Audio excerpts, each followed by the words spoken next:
कथा विश्व के परिवार सदस्यों, आइए आज हम आपके लिए लेकर आए हैं अद्भुत और रहस्यमयी केदारनाथ मंदिर की कहानी।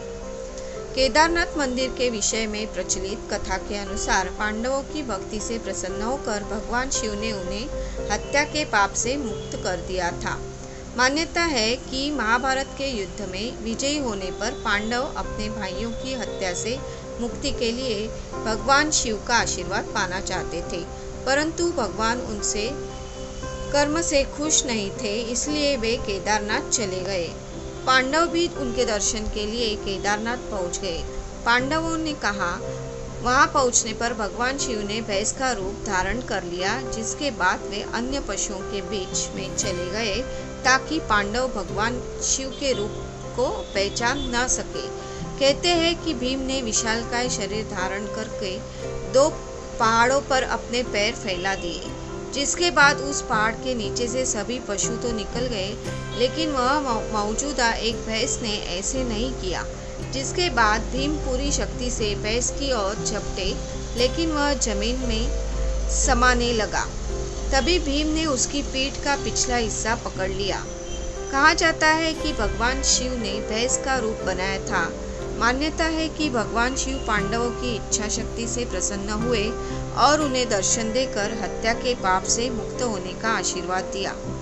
धार्मिक मान्यता है कि उसी समय से केदारनाथ में भैंस की पीठ को शिव का रूप मानकर पूजा होने लगी। ऐसा माना जाता है कि जब भगवान शंकर भैंस के रूप में अंतर्धान हुए तो उनके धड़ से ऊपर का भाग काठमांडू में प्रकट हुआ।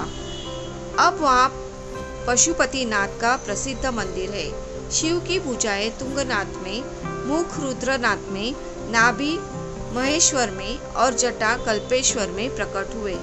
इसलिए इन चारों स्थानों सहित श्री केदारनाथ को पंच केदार कहा जाता है।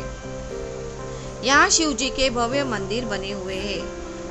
यह मंदिर वास्तुकला का अद्भुत व आकर्षक नमूना है। मंदिर के गर्भगृह में नुकीली चट्टान भगवान शिव के सदाशिव रूप में पूजी जाती है। केदारनाथ मंदिर के कपाट मेष संक्रांति के 15 दिन पूर्व खुलते हैं और अगन संक्रांति के निकट बलराज की रात्रि चारों पहर की पूजा और भैया दूज के दिन प्रातः 4 बजे श्री केदार को घृत कमल व वस्त्रादि की समाधि के साथ ही कपाट बंद हो जाते हैं।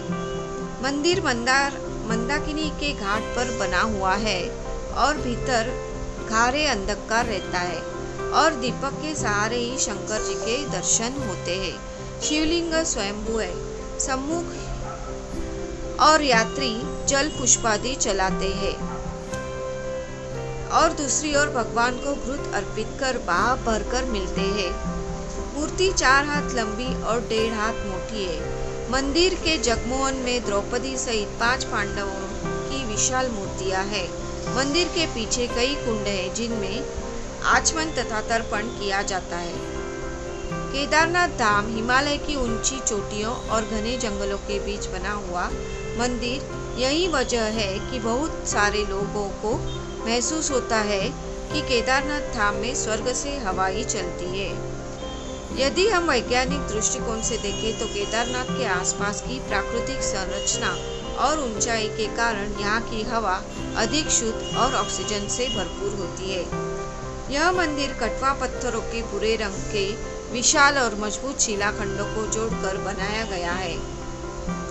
6 फुट ऊंचे चबूतरे पर 85 फुट ऊंचे, 187 फुट लंबे और 80 फुट चौड़े मंदिर की दीवारें 12 फुट मोटी है। यह आश्चर्य है कि इतने भारी पत्थरों को इतनी ऊंचाई पर लाकर व तराश कर कैसे मंदिर की शक्ल दी गई होगी।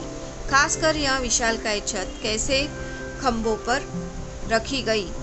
पत्थरों को एक दूसरे में जोड़ने में इंटरलॉकिंग तकनीक का इस्तेमाल किया गया है। यह मंदिर मौजूदा मंदिर के पीछे सर्वप्रथम पांडवों ने बनवाया था, लेकिन वक्त के थपेड़ों की मार चलते यह मंदिर लुप्त हो गया।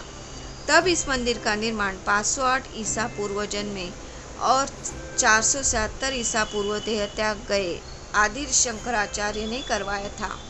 इस मंदिर के पीछे ही उनकी समाधि है।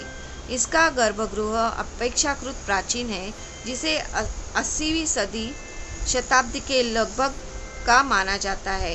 पहले 10वीं सदी में मालवा के राजा भोज द्वारा और फिर 13वीं सदी में मंदिर का जीर्णोद्धार किया गया। दीपावली के महापर्व के दूसरे दिन शीत ऋतु में मंदिर के द्वार बंद किए जाते हैं। 6 माह तक मंदिर के अंदर दीपक जलता रहता है। पुरोहित ससम्मान पट बंद करके भगवान के विग्रह एवं दंडी को 6 माह तक पहाड़ के नीचे उखी मठ में ले जाते हैं। 6 माह बाद मई माह में केदारनाथ के कपाट खुलते हैं, तब उत्तराखंड की यात्रा आरंभ होती है। 6 माह में मंदिर और उसके पास कोई नहीं रहता, लेकिन आश्चर्य की बात यह है कि 6 माह तक मंदिर में दीपक जलता है और निरंतर पूजा भी होती रहती है। कपाट खुलने के बाद यह आश्चर्य का विषय है कि वैसी की वैसी साफ सफाई भी मिलती है जैसे छोड़कर गए थे। 16 जून 2013 की रात प्रकृति ने कहर बरसाया था।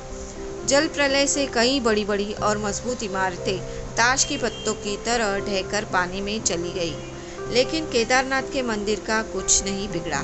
आश्चर्य तो तब हुआ जब पीछे पहाड़ी से पानी के बहाव में लुढ़कती हुई विशालकाय चट्टान आई और अचानक वह मंदिर के पीछे ही रुक गई। उस चट्टान के रुकने से बाढ़ का पानी दोनों भागों में विभक्त होकर मंदिर को अधिक सुरक्षिता प्राप्त कर दिया। इस प्रलय में लगभग 10,000 लोगों की मौत हुई थी। बम बम भोले, बम बम भोले, ओम नमः शिवाय, ओम नमः शिवाय। कथा विश्व के परिवार सदस्यों, कैसे लगी आपको हमारी ये जानकारी? ज़रूर हमें कमेंट करके बताइए और हमारा चैनल सब्सक्राइब कीजिए ताकि ऐसे नई नई जानकारी आपको पहुँचे। धन्यवाद।